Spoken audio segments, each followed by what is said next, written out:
Assalamualaikum warahmatullahi wabarakatuh. Let me introduce myself. My name is Alviananda and my student number is 2040001222091. I will answer this question. The question number 1: do you agree that discourse and discourse analysis refer to the same things? My answer is no. I don't agree that discourse and discourse analysis refer to the same things. Discourse refers to language used in a particular context, whether spoken or written, that reflects social and cultural meanings. Meanwhile, discourse analysis is the study or method of analyzing how language is used in those contexts, including its structure, communication patterns, and meaning in social interaction. The question number 2: do you agree that the main task of discourse analysis is to describe errors found in the use of spoken and written discourse? My answer is no. I don't agree that the main task of discourse analysis is merely to describe errors in spoken and written discourse. Discourse analysis goes beyond identifying errors. It aims to understand how language is used in real communication, how meaning is constructed, and how social, cultural, and situational contexts influence language use. The question number 3 is: do you agree that the scopes of discourse analysis are both spoken and written discourse? My answer is yes. I agree that discourse analysis covers both spoken and written discourse. Spoken discourse is spontaneous and interactive and includes features such as intonation and pauses, whereas written discourse is more structured and permanent. For example, everyday conversation involve in immediate responses and emotional expression, whereas academic texts are more formal and organized.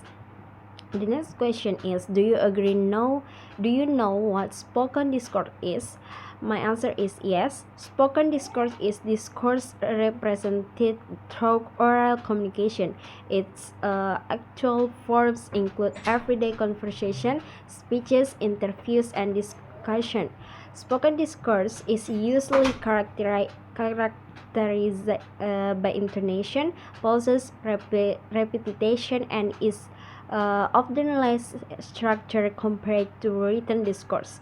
The next question is: do you agree that interactional speaking is one of discourse analysis scopes in spoken discourse? My answer is yes. I agree that interactional speaking is one of discourse analysis scopes in spoken discourse. Interactional speaking refers to conversation aimed at building social relationships such as small talk, casual discussion, or jokes. For example, when someone talks with a friend about the weather or hobbies, the main purpose is not just to convey information but also to maintain social connection. The next question is: do you agree that casual conversation and classroom conversation are different? My answer is yes. I agree that casual conversation and classroom conversation are different. Casual conversation are more spontaneous, informal, and do not follow strict rules, such as talking with friends about movies or hobbies. Meanwhile, classroom conversation are more structured, goal-oriented, and usually guided by a teacher, such as discussion about lesson or question and answer session about school assignment. The next question is: do you agree that the classroom is the first place for learners to learn and to practice English? My answer is yes. I agree that the classroom is the first place for students to learn and practice English. In a classroom setting, students receive formal instruction, guidance from teacher, and opportunities to practice speaking, reading, writing, and listening in English. The classroom also has a unique communication style where teachers students interaction tend to be more formal and focused on learning objective. The last question is, do you agree that conducting discourse analysis for classroom conversation is important? My answer is yes. I agree that conducting discourse analysis for classroom conversation is important.